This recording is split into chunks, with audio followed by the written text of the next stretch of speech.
Welcome to Extraordinary Stories with Extraordinary People.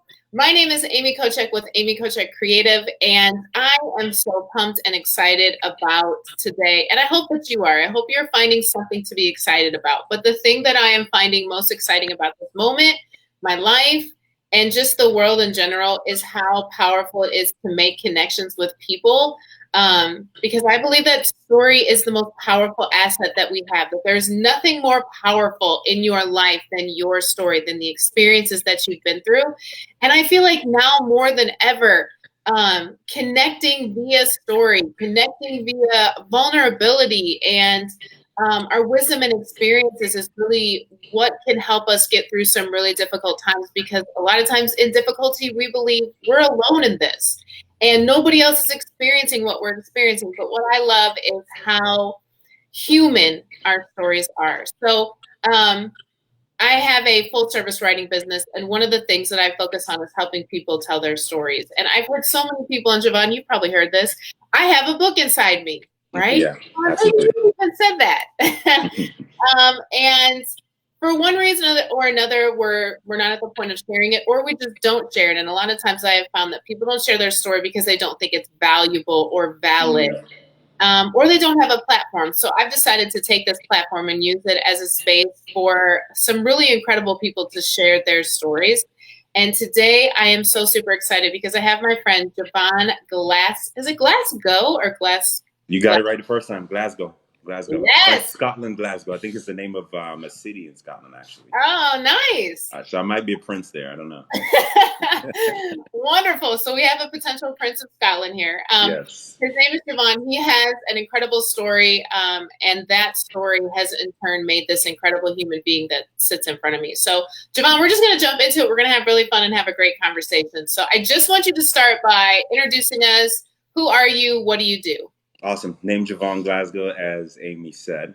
Originally from the islands, the twin islands of Antigua and Barbuda. There's some beautiful islands just southeast of Puerto Rico. Very small island. They say we have 365 beaches, one for each day of the year. So that's like our claim to fame. And as I always laugh about, I've never actually seen 365 beaches. I think that's what we tell the tourists, but they go with it. Beautiful island, man. So grew up in the Caribbean, obviously, mom and dad, and have a sibling, sister.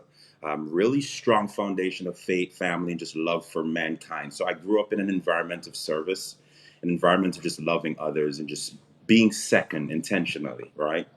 And so kind of taking that, came to the United States at the age of 18, studied aeronautical science, nothing to do with what I do now.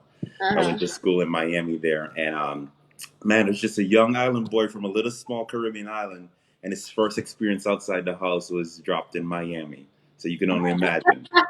Lord have mercy. Anything you can think? Yes. Yes. But literally, I think we'll probably dive into this in about sophomore year when I thought my life was going in a certain direction, certain trajectory. I had a certain plan for my life and how things should have turned out. Had some really world-shattering news when I learned that my father, who is my best friend at the time, he came down with something called cholangiocarcinoma. That's bile duct cancer. Very rare form of cancer. Not a lot of people get it. And I even remember the day he told me when he got the cancer. I would fly back home in the summer to work a summer job at a bank. He kind of pulled me off to the side and he said, he had this weird look in his face. He said, son, I've been having some complications. I've went to the doctor. They've run some tests, but they're not really sure what's happening. But we're going to be okay. And from that day, probably until a year later, I saw my dad lose about 100 pounds. And a few months after that, that was the end of his life. So he was taken home. So that really rocked us. It wasn't just obviously losing somebody who was really the glue to a family dynamic, the breadwinner, the person who really created the path for us. I even remember a story my mom shared with me when she was like, she's struggling financially after my dad died, and it was just after. So I asked her the question. I was like, hey, did dad not have any life insurance? And she kind of gave me this look, and she said, well, your dad cashed in on his life insurance to send you to college. I mean, come on, right? So the level of sacrifice that he was willing to make just for us to have a better life and for his story to end so abruptly that rocked me and shook a lot of things up. And we'll dive into a lot more in this call, but that's one of the major pivotal moments of that story. And I actually have another story I've never shared before that I want to share on here a little bit later. So yeah. Oh, yes, I love Yes. it. Yes. So I want to talk about the from the process of hearing that your dad telling you that he is going to die, or telling you that he has cancer, to slowly watching him die. What's going on in your head at that moment? Like, are you giving yourself time to feel, or is this just you're going on overdrive? Like, what's happening during that span of time of watching your dad slowly kind of deteriorate in front of your eyes? 100%. Nothing brings life in perspective like death. And when we start experiencing things like this, for me, it was somebody who I connected with. This wasn't just somebody I heard on the news. This person was in my household, right? So it changed the dynamic of what a story like that meant to me. So when he broke that news to me initially, I was shocked. But because of his power, because of his words, because of what he modeled in my eyes as my superhero, anything that he said, I believed. So when he said, son, we're going to be okay, we're going to beat this, automatically my mind turns to, oh, this is just going to be a bump in the road, we're going to be okay. And so as that progressed, I went back on to just regular living. I went back to college, was enjoying life, was doing what I needed to do as a college student. I would check in on the family. They were telling me different updates. So, he went to the doctor this day. This is what's happening. They're running some tests. And what I realized now, for some reason, he wanted to make sure that they kept me from the reality of what was really happening. I don't know if because he felt like I was distant from them, so he didn't know how I was actually going to take it. And it's just his protective nature. But this is me, Amy, going through life, not really worrying about anything. And then it's not until I actually visited him again in a couple of months and saw the change and saw how he had deteriorated from the initial conversation to then that the reality started to actually catch up with me. And I felt really guilty. I felt guilty because here was somebody who meant the world to me going through something that I allowed his words of comfort, which rightfully so, to kind of diminish how serious the situation was for me. So I think my sister and my mom were always with him and they saw that process. So for me, it hit me in waves. And when it hit me, it literally shook me a little bit too hard, a little bit too quick, right? And so from that point of feeling guilty and feeling like, okay, well, I need to be there because his verbiage is changing now. Before it was like, we're gonna be all right, we're gonna beat this, to hey, not really sure what's going on, Mm-hmm. to hey, your dad can't talk right now, he's in a coma. These different dynamics happening so quick and the world shifting while I am in a position, while I am in a college and I'm still expected to perform, I'm still expected to do what needs to happen to keep my scholarship going. And then on the other side of my life, everything is falling apart. My mom and my sister are a mess, and I know they need somebody to be there for them. And they're looking for a man while I'm looking for one myself. And it was just this whole ball of confusion. So I would say it started with just accepting, but accepting in a way where I was hopeful. And then it turned into true guilt of wow, how could I have missed what was happening in this time? And then coming close to the end, it turned into anger, right? Yeah. Let's, And those are the three yeah. stages of what I went through. Yeah. Yeah. I love how you were able to break that down.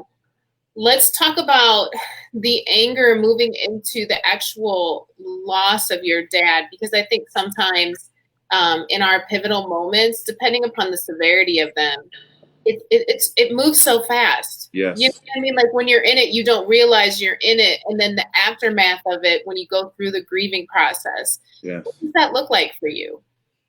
For me, I realized that the anger started honestly with me isolating myself from anything that I put my confidence in before. And it sounds so crazy, but I isolated myself from my family.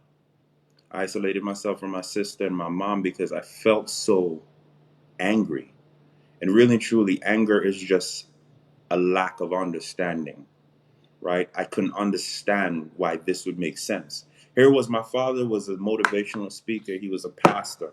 One of the things I remember my parents used to argue about is that my father would take out a credit card to buy a washing machine and dryer for a neighbor that didn't have anything to wash their clothes. That's the arguments that they used to have, right? That's the context of his heart. So here I am trying to process how does one who have such good actions, such a good heart, end up getting such a bad hand, right? And growing up in faith, it then turned my anger from my mom to my sister to God. And I started to isolate myself because I'm like, I can't trust anything that could potentially hurt me this way again. My perception, right? And so for me, my anger started with isolation. Then I realized what happened after that, and I realized now in hindsight, because it actually led to my divorce, because I got married around the time my dad died. So that was me really just trying to feel for something and just have something to fill that gap and that void that I felt like I could have controlled. But that anger turned into, for me, misplacement in identity. I truly didn't understand who I was supposed to be. I lost a father at a period of time when a man needs him the most. I've thought that, listen, I can enjoy my young life, and when I need to start figuring out stuff, I don't even have to go to a book. I have a living blueprint in front of me, right? But that blueprint gets taken now, and so I am so lost in just trying to cram things. So I would say isolation for a second, just trying to misplacement in identity, trying to fill that with things and people. And then, interestingly enough, the third step was this need or this desire to thrive and not just exist. So it's just so interesting how it goes from one to two to then, all right, if my story was like his or will be like his, how am I using every single moment of my life to make sure that at the end of it, the eulogy that I read about my father, my son would read about me? So Yeah. yeah. So when your dad dies, and it sounds like the series of events that follows is like you being thrown into a pit, and someone just kind of keeps throwing dirt on top of you, Yeah. right? So how are you just trying to survive in that moment? But then at the same time, in that survival mode of your anger, how are you at the same time trying to claw out of that to finally get to this aha moment? I can't express the fact that I know and I believe without a doubt that as humans, we are a lot more powerful than we understand. I mean, with everything that was happening outside of me, there was this inner fight. There's this thing inside of me that said, no, we're not giving up here. This is not the end of your story. You have something in you. Not only that, I actually even went into DJing because here I am in the United States. My dad was the breadwinner. He lost his life, so now I got to figure out a way to make money. That's the only way I could have made money legally without a green card at the time. And I started DJing, and I go to all these clubs and parties, and I started from campus parties to being with major record labels. So that showed me my level of passion that when I focused on something, I was that extraordinary at it. And I was so good at DJing. I had the ability to control a room. I was moving up so quickly. I was the guy. But I always felt this inner torment, like I was torn. Like there was something saying, this is not where you're meant to be. You have so much more to your story, so much more to your deal. So I want to make sure that I'm online with your question. I'm gonna go there essentially, but there was always this thing inside that said that, hey, this is not the end for you, but it could be the beginning of something totally different. And so, me trying to navigate through what was happening outside versus what was happening inside really came back to a lot of the principles that my dad laid on my heart from a young age. That is what kept me persevering and pushing forward.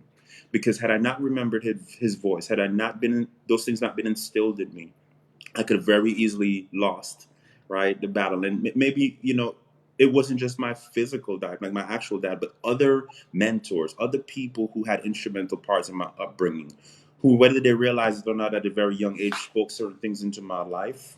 That when my life was disconnected from that, I was seeking realignment with that truth, right?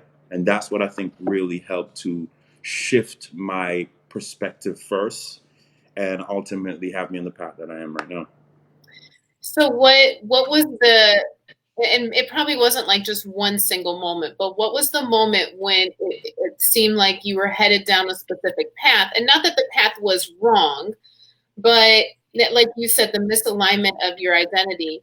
When did this shift occur where it was almost like you either did a quick left or the road started to kind of shift back to where it needed to? How did that occur? It's such a powerful question, and it's so interesting you asked that because we never talked about this before. So, I was living in Miami. I met my ex-wife in Miami. We had a daughter together. Her name is Kyla. So I got an 8-year-old little girl. And they moved out here because financially I just couldn't afford to keep up with everything in Miami. So they were living here. My ex's mom and families from here. And one weekend I came home to spend some time with them. And I had a party the next week back in Fort Lauderdale, I think it was. And I remember putting together a playlist, right? And I put together this playlist or whatever the case may be. And while I'm putting together this playlist, I actually heard a voice. And the voice said enough. That's all it said. Can't describe it, don't understand what it means, enough. And I knew exactly what it was talking about. I called my manager at the time and I said, hey, I'm finished. I'm done. I can't do this anymore. And she thought I was on drugs. She's like, what? Do we need to come get you? I was like, no, I can't do this anymore. I'm done. That was a pivotal moment for me. A few weeks later, I got a call in the morning. This was early in the morning. And I had a really good friend of mine. His name is Richie. And he was like one of the hype guys that would travel with me to clubs. So I'm DJing and Richie's the guy that's just, he just gave me life to do what I was doing. He was the fun party guy, and I could make a mistake on the turntables, and it was the greatest thing ever to him, regardless. I got a call from another one of our friends, and he said, "Yo, what are you doing? What are you doing? What are you doing?" And he had this panic on him, and I'm like, "Well, what's wrong? What's wrong?" He said, "Well, Richie just died," and I'm like, "Wait, what?" And I'm still half asleep, so I couldn't even understand what he was saying. He said, "Yeah, he just died. He had like a freak accident, fell from a balcony, and broke his neck." Um, that crushed me. That crushed me. And the reason it crushed me is because I realized at that point the hand that I was trusted with on this earth was a hand to influence people and to inspire people and to empower people. And I never had that chance with Richie. We spent so much time together. We traveled to clubs together. We'd laugh together. We'd be in the car together. And maybe he was inspired by my drive, but he was never transformed by my heart. There were things that I knew, the things that I felt, the things that I believed that I never had an opportunity to share with him, and I wish I did. Um, so when that happened for me, it was again, oh my goodness, I'm not in control of this thing. And at any moment, people that I value or things that I value, I have no guarantee that there'll always be a tomorrow. So how am I going to maximize today? You know? And so, yeah, I was good at DJing. I was good at hosting parties. I was good at getting people to have a great time. But I had a different reality to life, that life had an expiration date. And I wanted to make sure people maximized their time here on earth, that they enjoyed life and they did the things that were amazing to them. But at the end of the day, when they left at the end of their run, they would have left a legacy and a mark on this world, that their life would have meant something. And that for me was my wake up call. Yeah. Yeah. When you kind of compile the things that occurred, because I know we even we didn't touch on, but that was part of your story is a potential debilitating injury as a child. So you have that, and then the death of your father, and the death of a good friend, and it's if you are to compile these things that at a very young age you're having to face very grown up traumatic events, Mm. right? How do you think that those events played a role in who you are today? Mm. And are you, when you look back at those events, how do you see them now as opposed to how you saw them when you were living them? So good. A lot of times I got into just this victim mentality at first, of feeling as though, what kind of hand was this that I was dealt? It then turned into self entitlement because of the hand that I dealt. I deserve an easy way out, but the easy way never came. And so, if I started first with where I'm at now, and then I'll go back to how where I'm at now really is a byproduct of very specific things, and then there's actually one underlying why in all of these situations, one underlying consistent thing. Um, I was not created to just exist. I was created to lead. I was created to influence. But I was created to challenge people, to inspire them, and to empower them to find the truth, to find freedom, to remove limitations. but I had to be broken from the perspective of a life expert, not a subject matter expert, because it gives me a different empathy and sympathy and grace for people because I've walked that road. There's not much I'm going to run into that I haven't experienced for myself or haven't shared with somebody who meant the most to me. Like even 2 years ago, my ex fiance had open heart surgery, and I had to be through that process. So even that's a whole different story. But these different things, what I realize now, they were really just highlighting to me what I was actually put on earth here to do. But it's so easy that if I looked at it through the lens of entitlement, I felt like my life was by design built for greatness, but attacked from birth. So my first accident, which is my first story I haven't shared with probably anybody, at the age of 4, I was running around my house having fun as any other kid would do. In the kitchen, there was this wet spot from the refrigerator. And I ran past this refrigerator a bunch of times. Nothing happened.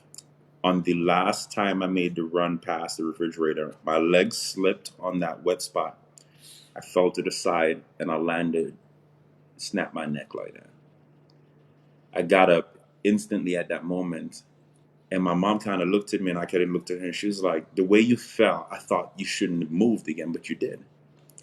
You know that the next day I went to church with the family, and I was singing in church. I had to do it. I like a solo to do, and I could really sing before puberty, but and my voice changed.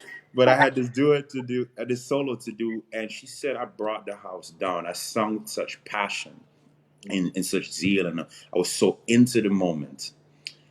And as soon as I'm finished singing, I came into her arms, and I started crying. And I said, I can't move my neck anymore. I can't move my neck anymore. She's like, what? That makes no sense. They rushed me to the hospital and explained, hey, he fell the night before, but he got up. Everything was okay. He said the doctor ran out the room so quickly and said to them, why in the world did you guys not bring him to the hospital when he fell? This child should be dead right now. Basically, and I don't want to use the scientific verbiage for it, but just imagine this is my neck bone. My neck had slipped out of place like that over each other, kind of like this deal right here. And so he said that what needed to happen was a surgery he's never really done before. And it's something that is very high risk. At the time, it's in the Caribbean. We don't have machines, we don't have these different things. And what needed to happen is that he needed to manually use his hands and fit my bone back on place like that. But if any misalignment, if he only went over by a millimeter, that would have paralyzed me and ultimately probably even ended my life. He said, I'm not a spiritual person. He said, but if you guys are, I need to call everybody you know and pray. It's that serious. You know, obviously that surgery went over well, and I'm here. I remember spending 3, 4 months in the hospital after that. But I share that story with you, and then I share the story about my dad, and I share the story about Richie, and then the story about my ex with open heart surgery. And all these major life events, you know what I realized the most is that life has always been after my mind. There is something about my mind. The first situation, my neck. Well, what holds up? What does my neck support? My head, right? The second one is about my heart, right? That's my father. That's my everything. That's my thing, right?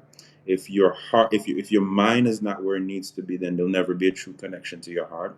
Richie dying as well. That's now guilt, not feeling like I'm worthy enough or feel like I wasted my time. It's always been after my identity, my mind, my value, because the plan that's designed for my life to speak life into people and to just be able to shake them up and to give them hope and to inspire them, if I can't see that in my own life, I'll never be able to be that for so many other people.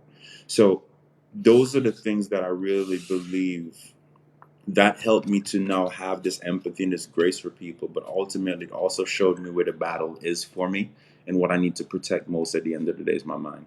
Yeah, I love that. I want you to talk specifically to the people who are watching, and I want to change it up a little bit because I really think that your voice speaks really well right now to where we're at. I mean, it speaks well in general, but I feel like you said something really, really powerful when you were talking about understanding the difference between what is in your environment versus what is in your mind, and being able to come at equilibrium here, even if out here is crazy, right? So I want you to think about the people that are watching who at varying degrees are struggling currently in their situation, whether it be the things you went through the grieving process, because in essence, we are grieving a way of life. We'll never be the same after this, whether it be mentally, economically, whatever it is. People are either going through anger or trying to accept it, or they're depressed or lonely, and they're in the thick of it. And like we said before, it might feel like they're in a pit and dirt just keeps piling on them. So based on who you are and what you've been through, what would you say to people right now, to either help them where they're currently at in this situation, and also to empower them to know this doesn't last forever? Yeah.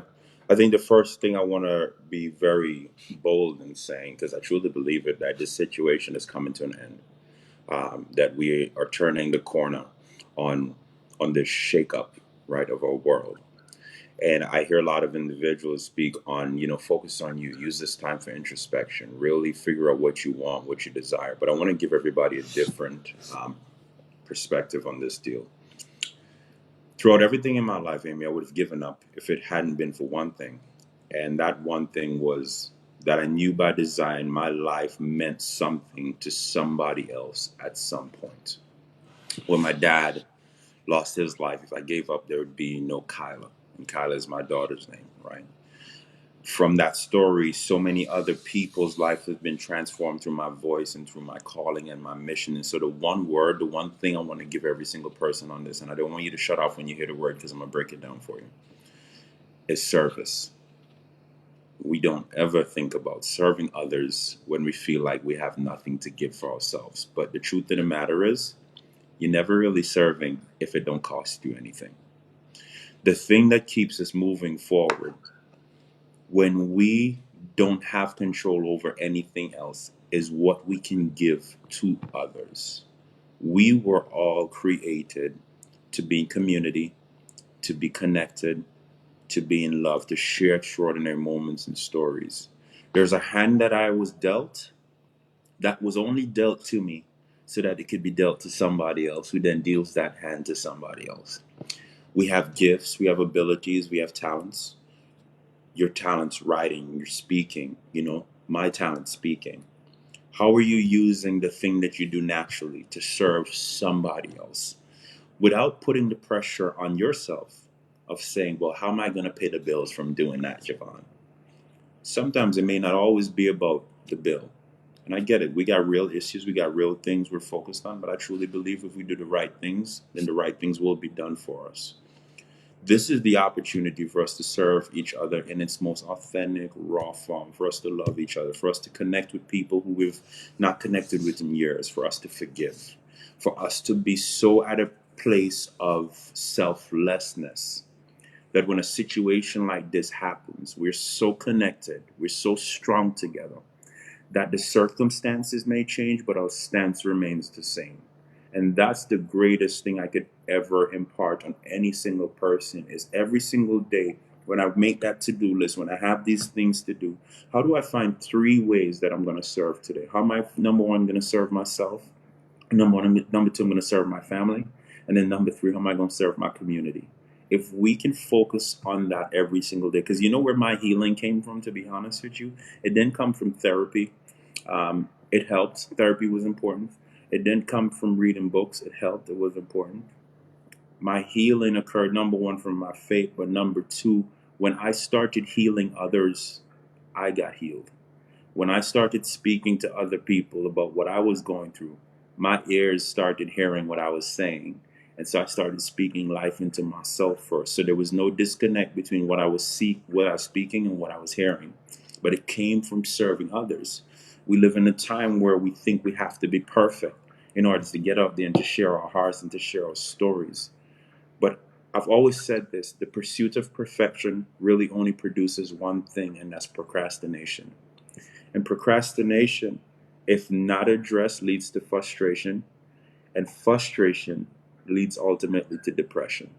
So we got to realize that the biggest and greatest thing, the only thing we have control over right now is serving. And that's giving, sharing, loving, whatever that looks like in your life. Serve somebody, because the more you put the focus on others, is the less time and attention you have to put the focus on your circumstance. Yeah. So good. Yeah. Okay. Last question. I want you to just tell me from all the things that you've experienced, what would you say is like the big lesson?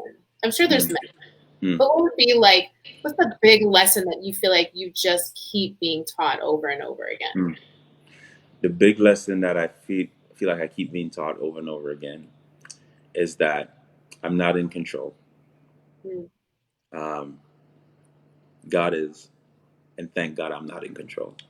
Mm-hmm. I think when we understand that the perception and deception of us having control is really a bad thing, because we're flawed, we're angry, we have brokenness. All these different things are happening, right? And I can wake up and have a great day today and ready to inspire the world, and tomorrow I can be just ready to get rid of everybody.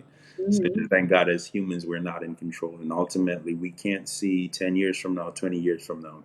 But what we do have, which is so beautiful, we have this moment. We have this moment. Like just sharing this, my story with you, and connecting with you and connecting with the people that will be watching this. This moment, my business partner has a saying, and I love it. She says, stay where your feet are. Stay where your feet are. This moment where you're at right now, that's the power. Not tomorrow. I mean, plan for tomorrow, right? Create the path for tomorrow, but live for today. And release yourself from the need for control, because we shouldn't want it anyway, right? Yeah, And that's what I learned more than anything else. I love that. Yes. Jovan, tell us where we can reach you at, because I know you've been pumping out some really amazing content along Sure. some of the lines of what we've already been talking about today, and I know people are going to want to consume more of that. So, Sure. how do we find you?